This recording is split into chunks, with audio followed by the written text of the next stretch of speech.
What's up, everybody? Welcome to another Metal Gear Solid 5 theories. Today we're going to be talking about the body double theory as a whole, because a lot of people believe in the body double theory. A lot of people use the body double theory to say that these people could be the protagonists and everything.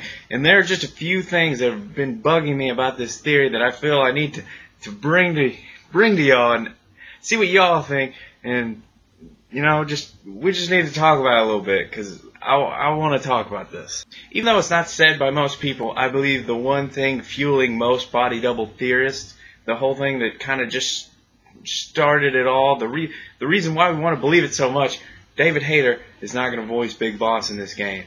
They've said that Kiefer Sutherland is going to voice Big Boss. So how can we, as a fan base, explain this? Well, then it's not Big Boss. It's not really him. It has to be somebody else. That way, David Hayter wouldn't be voicing him, and it would make sense. But if you remember, in Metal Gear Solid 4, when you actually meet Big Boss, he's not voiced by David Hayter either.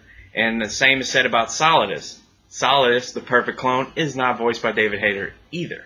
So eventually, Big Boss's voice would have to change. Like, it kind of makes sense. They went with Kiefer Sutherland. I was like, yeah, because I think Richard Doyle was the guy that voiced Big Boss in the fourth one. So, but it just went a different direction. We know that it goes a different direction. It just does. But let me state clearly, I'm not trying to shoot down the entire theory. I'm not trying to discredit it or anything, because we don't know enough at this point to completely discredit really anything. I'm just kind of giving my own personal standpoint. If you agree with it, that's great. If you don't agree with it, that's fine. But I'm still going to make some points that are valid to both parties. Things you have to consider in order to really understand if you can believe the theory or not. Like, things you just have to... Questions just have to be answered. They can't be ignored, because if you ignore them, then you can never make a proper theory. It's like whenever you're creating a theory about anything, usually it starts off with like one piece of information that makes you think about other things, and then you find connections to that piece of information, and you kind of build a story behind it. You have to look at both sides. You can't just look at the things that support your theory. You have to look at the things that go against it and try to explain them too. Even if you have to get a little far-fetched with it, as long as you can try to explain it and make the entire theory make sense, it works. So these are some things that bug me about the body double theory. Alright, first thing we gotta look at, why do we need a body double? Big Boss, seriously injured. He was seriously injured at the end of Ground Zeroes, we believe. And, lost his arm, shrapnel in the head, coma. So, alright, he's in a coma for 9 years. Alright, so in that time, we have to have a body double step up and take his place. Because why would we need a body double? Because people think Big Boss is dead, I guess? I mean, that would be the most relative theory. People think he's dead, so people don't know he's in a coma. So people don't know that he's alive, but he's not functional. So we have a body double step up takes place. Here's my big question with the body double theory. Alright, so we're assuming that at the end of Ground Zeroes, Big Boss gets seriously injured, falls into a coma. Then we have a body double step up. Alright, why does the body double have to look like the guy in the coma that nobody knows is alive? Like, why does he have to have his arm cut off, shrapnel on his head, and scars all over his face? Why? It doesn't make sense, because if it was hidden information, then why? Why do we have to have him look like the guy in the coma that nobody knows about? What sense does that make? It's like you could just have a guy that looks like Big Boss. Oh, shit, Big Boss is still alive. There. It doesn't have to look... Why does it have to look like him in the coma? That's what I don't get. Like, because if he's in a coma, if he's injured, if he's missing his arm, all this shit, why do we have to have a guy that looks like the guy in the coma? If nobody knows he's there. Like, the only way I can explain it is if people knew he was in a coma, knew he lost his arm, knew he fucked his face up, and then somehow they brought the body double to make it seem like he came out of the coma earlier, is the only way I can really make sense of that. Because otherwise, it doesn't make sense to me that they would just have a body double step in out of nowhere that looks like the guy that was in the coma that nobody's supposed to know about. But if people knew he was in a coma, why would people try to kill the coma boss? I don't know. It's just that's just one thing that's really bothered me about all the body double theories. It's like, why does he look like? Why does he have to look like that? Another big thing for me in the entire body double theory that we're not playing as Big Boss, we're playing as somebody else, is you got to think of the tone and kind of the story that the trailers have really set up for this game. It's like Big Boss has lost everything. The MSF Outer Heaven's been destroyed. Cypher's just screwed everybody. Everything he created, everything he's built in all these years has just been taken away from him. He's lost everything. He's been stripped. He is naked Snake once again. It's like, so if to put a body double in his place, it takes so much away from that like idea, that story, because it's not Big Boss, rising up from the pit and all the bullshit and taking back his home and his idea and everything that he built and season it with his hands, fucking people up.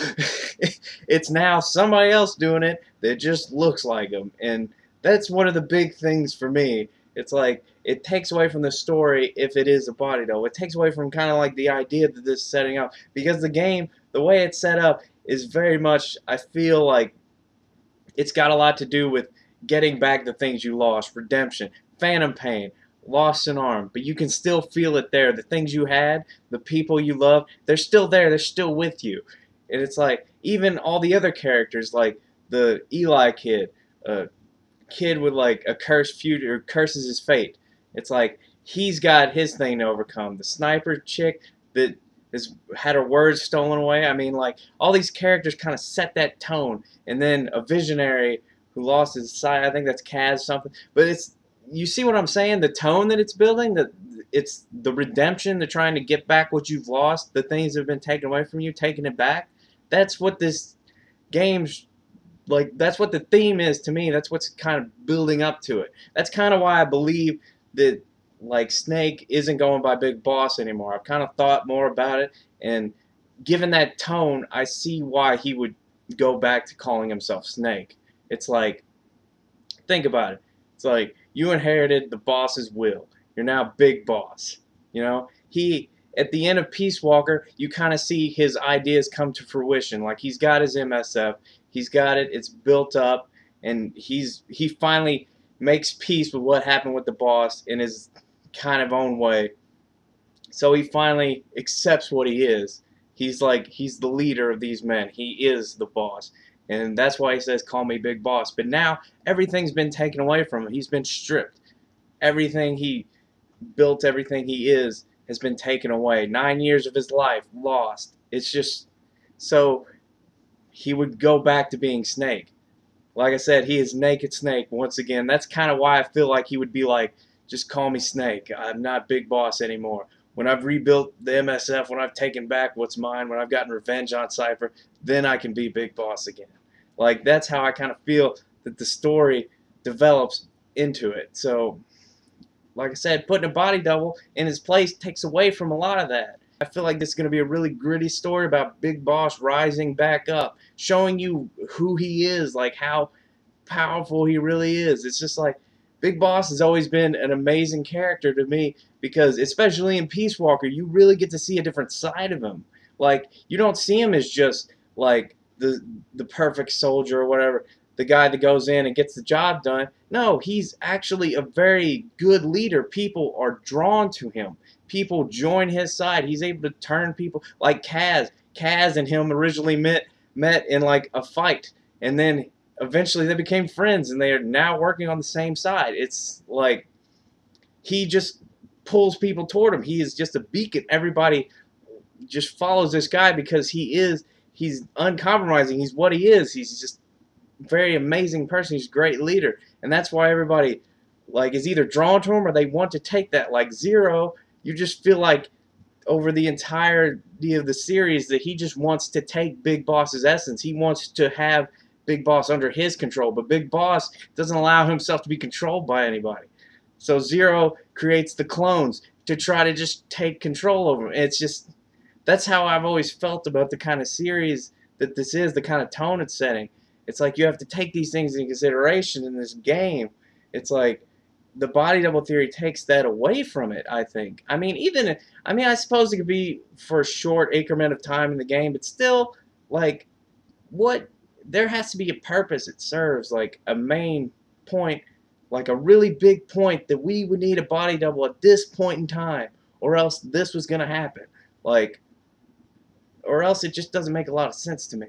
Another big thing about any body double theory is the biggest thing for me has always been the arm. The arm, just, you can't fake that, because the way the joints are, it's a ball joint. Your wrist is bigger than that could ever be. It's like, so it would not work. You would have to cut off your arm in order to use that arm. And that arm isn't just a prosthetic arm that was just made or came out of thin air. That arm belonged to Zadornov from Peace Walker. That's his prosthetic arm. I mean, it makes sense because they had to take it from him at one point. So, oh, Big Boss loses his arm, we got a fake arm lying around, and there you go. But for anybody to take his place, they would have to have no arm.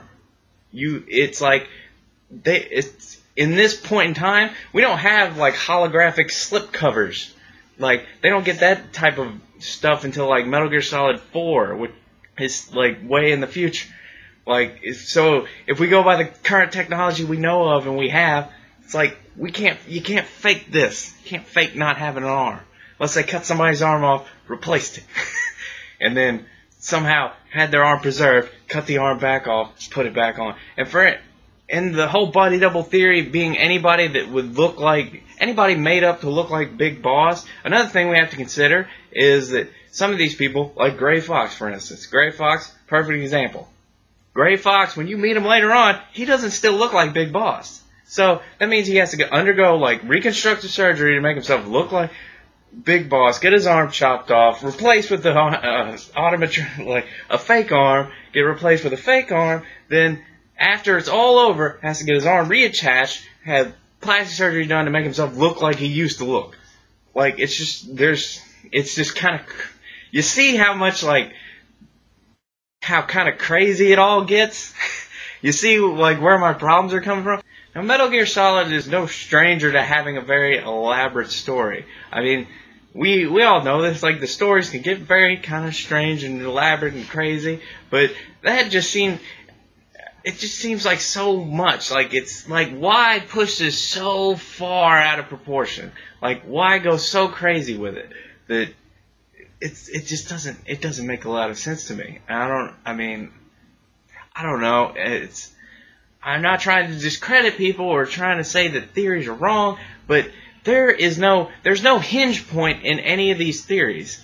Really, for me, like, there's no main point. There's no thing that somebody said that, like, oh, Big Boss is out of commission, we're gonna need somebody to take his place, or anything like hinting at that would make me think the body double theory is actually legitimate, that it would actually happen. It's like an afterthought. It's like they thought of something cool and they're trying to make it work by any means necessary. Like until there's that connecting point for me, that really big point that, like, somebody says something, does something, or you just see Big Boss standing there looking at another Big Boss, and until that happens, then the body double theory just doesn't carry a lot of weight for me.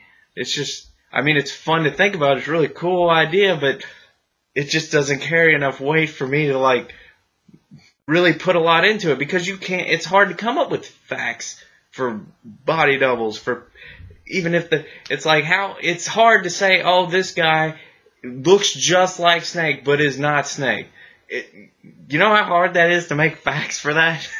It's like you just kind of have to pull everything out of your ass and just try to make shit up. It's like, that's why it's like it's hard for me to do anything really with the body double theory, but I acknowledge it because it's a big thing for all the theorists out there. But I just have to say that it just doesn't carry enough weight. There's not that point that I've gotten to. There's not the thing I've seen that has just convinced me that it's possible, or like, there just needs to be that really good piece of information, not just, oh, his eyes kind of look a different color, or he's doing this when he does that, or he has a ponytail. Just, it has to be something big. It has to be some sort of, like, little, like, information that may have skipped past, but when you analyze it, it makes a lot more sense. I mean, anybody out there, you probably understand what I'm talking about. If you don't understand, because I've been rambling, it's cool. But I'm just saying that if you're gonna put a lot into your body double theories, then you have to answer these questions. You have to make it make sense. You can't just ignore it. So that's my thoughts on the body double theories, and that's pretty much what I had to say about that. And I felt that I needed to make this video to kind of let you guys know my standpoint on it. But enjoy all your comments. Leave them below. Have a great day. I'll see you later.